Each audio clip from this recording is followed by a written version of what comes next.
शिवम शिवम। नमस्कार, आप सबका हमारे चैनल श्रीमद् होम रेमेडीज़ पर स्वागत है। और इस वीडियो में हम आपको बताने चाह रहे हैं कि भाई अयोध्या में राम मंदिर की जो प्राण प्रतिष्ठा हो रही है वो किसी धर्म विशेष के लिए मैं नहीं मानता, बल्कि एक आदर्श है पूरे विश्व के लिए, ऐसा मेरा मानना है। कैसे, वो मैं आपको बताने जा रहा हूँ।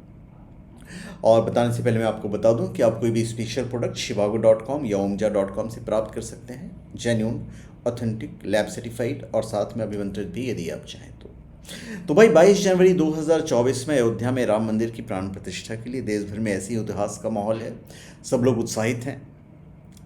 सनातन धर्म में एक ऐसे आदर्श चरित्र की चर्चा हर घर में होती है, फिर चाहे वो मनुष्य के रूप में हो, एक बेटे के रूप में हो, एक राजा के रूप में, एक भाई के रूप में हो, एक पति के रूप में हो।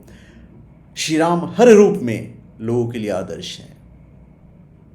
देखिए, यदि आप देखेंगे रामचरितमानस या रामायण जब आप पढ़ते हैं तो राम और रावण हर चीज़ में भगवान श्री राम से बड़े थे। चाहे वो ज्ञान में हो तो भाई महापंडित थे, भगवान श्री राम को भी उनकी ज़रूरत पड़ जाती है, पूजा करवाने के लिए आते हैं रामेश्वरम में। लक्ष्मी उनके पास, सोने की लंका उनके पास, सारे ग्रह नक्षत्र उनके कब्जे में, मतलब रावण के कब्जे में। भक्ति में सर्वश्रेष्ठ अपने सारे शीश उन्होंने भगवान शिव को चढ़ा दिए, आशीर्वाद प्राप्त कर लिया, वरदान प्राप्त कर लिए। तो हर चीज़ में वो बड़े थे, रावण हर चीज़ में बड़े थे, फिर भी राम जीत जाते हैं। क्यों? क्योंकि राम का चरित्र उन्हें सबसे बड़ा बनाता है और वही उनकी सबसे बड़ी जीत है। रावण की ताकत ऐसी कि सारे देवता तक उनसे डरते थे, इंद्र तक डरते थे। तो भगवान श्री राम का चरित्र हमें सीखने के लिए काफ़ी है। तो जो मंदिर जो बन रहा है ये पूरे विश्व के लिए एक आदर्श है। तो सिर्फ सनातन धर्म के लिए नहीं आदर्श है, बल्कि मेरा मानना है कि सब धर्मों के लिए एक आदर्श है वो मंदिर, श्री राम का मंदिर और भगवान श्री राम। और पूरे विश्व को सीखने की आवश्यकता है। नहीं तो आप पूरा इतिहास उठा के देख लीजिए। बाप बेटे को मार के गद्दी पर बैठता है, बाप बेटे को कैद कर लेता है, ईंट से चुनवा देता है, बेटा बाप को कैद कर देता है या मार देता है, पूरा राज्य अपने अधीन कर लेता है।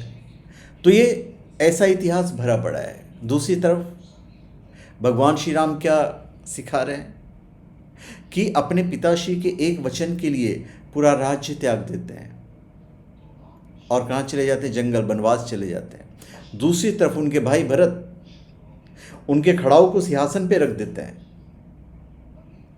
और 14 वर्ष तक अपने भाई का इंतजार करते हैं और तब तक राज्य को संभालते हैं।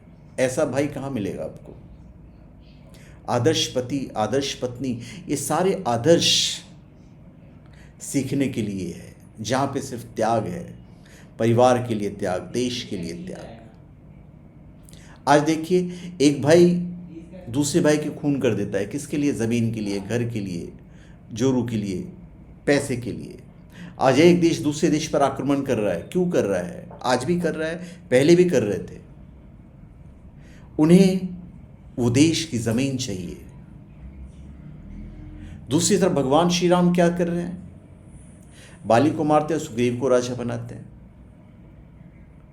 दशानन को मारते हैं, वध करते हैं, विभीषण को वहाँ का राजा नियुक्त करते हैं।